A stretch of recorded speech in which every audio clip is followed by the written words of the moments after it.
നമസ്കാരം. കർണാടകയിലെ മഹർഷി Valmiki schedule tribe വികസന കോർപ്പറേഷന്റെ 187 കോടി രൂപ വകമാറ്റി അഴിമതിക്കാരുടെ IT കമ്പനികളിലേക്കും കോർപ്പറേറ്റ് ബാങ്കുകളിലേക്കും മാറ്റി എന്ന വാർത്തയെ തുടർന്ന് നിരവധി കേന്ദ്രങ്ങളിൽ ED റെയ്ഡ് നടത്തി.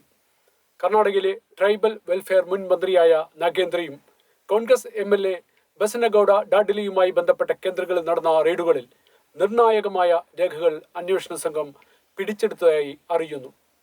രാഷ്ട്രീയപരമായി നിരവധി ഭിന്നതകൾ നിലനിൽക്കുന്ന കർണാടകത്തിലെ ഭരണകക്ഷിയായ കോൺഗ്രസിനെ ഇത് കൂടുതൽ ബുദ്ധിമുട്ടിലാക്കും.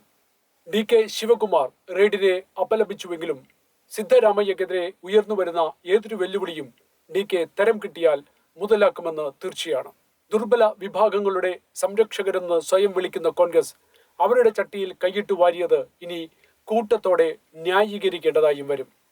88 കോടി രൂപ വകമാറ്റിയതിന്റെ തെളിവ് അന്വേഷണ ഏജൻസികൾക്ക് ലഭിച്ചതായാണ് അറിവ്.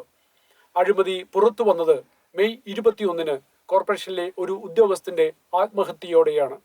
വിവിധ സ്ഥാപനങ്ങളിലുള്ള അഴിമതിക്കാരുടെ കൂട്ടാളികളുടെ അക്കൗണ്ടിലേക്ക് മാറ്റപ്പെട്ട തുകയെക്കുറിച്ച് ആത്മഹത്യാക്കുറിപ്പിൽ എഴുതിയിരുന്നു. 187 കോടി രൂപ ഇത്തരത്തിൽ തട്ടിയെടുത്തുവെന്നും കുറിപ്പ് വെളിപ്പെടുത്തുന്നു. ദുർബല വിഭാഗങ്ങൾക്ക് വേണ്ടി അഹോരാത്രം കണ്ണുനീർ പൊഴിക്കുന്നവരാണ് അവരുടെ അവകാശങ്ങളെ വിറ്റ് കാശാക്കുന്നത്.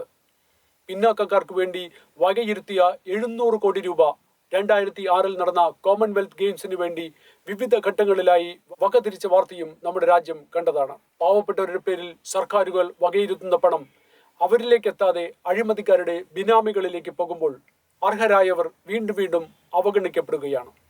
സ്വാതന്ത്ര്യം കിട്ടി 70 വർഷമായിട്ടും എന്തുകൊണ്ടാണ് പിന്നാക്കക്കാർ പുരോഗതിയില്ലാതെ നിൽക്കുന്നതെന്ന ചോദ്യം ഇനിയും പ്രസക്തമല്ല. രാജീവ് ഗാന്ധി കോൺഗ്രസ് ഭരണകാലത്ത് തന്നെ പറഞ്ഞിട്ടുള്ള ഒരു സുപ്രധാനമായ കാര്യം, 1 രൂപ പാവപ്പെട്ടവരുടെ ക്ഷേമത്തിനും ദാരിദ്ര്യ നിർമ്മാർജ്ജനത്തിനും സർക്കാർ ചിലവഴിക്കുമ്പോൾ വെറും 15 പൈസ മാത്രമേ യഥാർത്ഥ ഗുണഭോക്താക്കളിൽ എത്തിച്ചേരുന്നുള്ളൂ എന്നതാണ്. കോൺഗ്രസ് ഭരണത്തിൽ ഇത് അപ്പോഴും ഇപ്പോഴും തുടരുന്നു. അഴിമതി രക്തത്തിൽ കലർന്ന രാഷ്ട്രീയക്കാർക്ക് അതിന്റെ പഴുതുകൾ നന്നായി വായിച്ചെടുക്കുവാനറിയാം. അതുകൊണ്ടാണ് പലരും ഡിജിറ്റൽ ഇടപാടുകളെ എതിർക്കുന്നതും ടാക്സ് വെട്ടിപ്പിന് സാധ്യത കുറവായ GST എന്ന നികുതി ഭരണ പരിഷ്കാരത്തെ തള്ളിപ്പറയുന്നതും. അഴിമതിക്കെതിരെ ശക്തമായ നടപടികളുമായി മുന്നോട്ടു പോകുന്ന മോദി സർക്കാർ ഇനിയും അത് തുടരുക തന്നെ വേണം.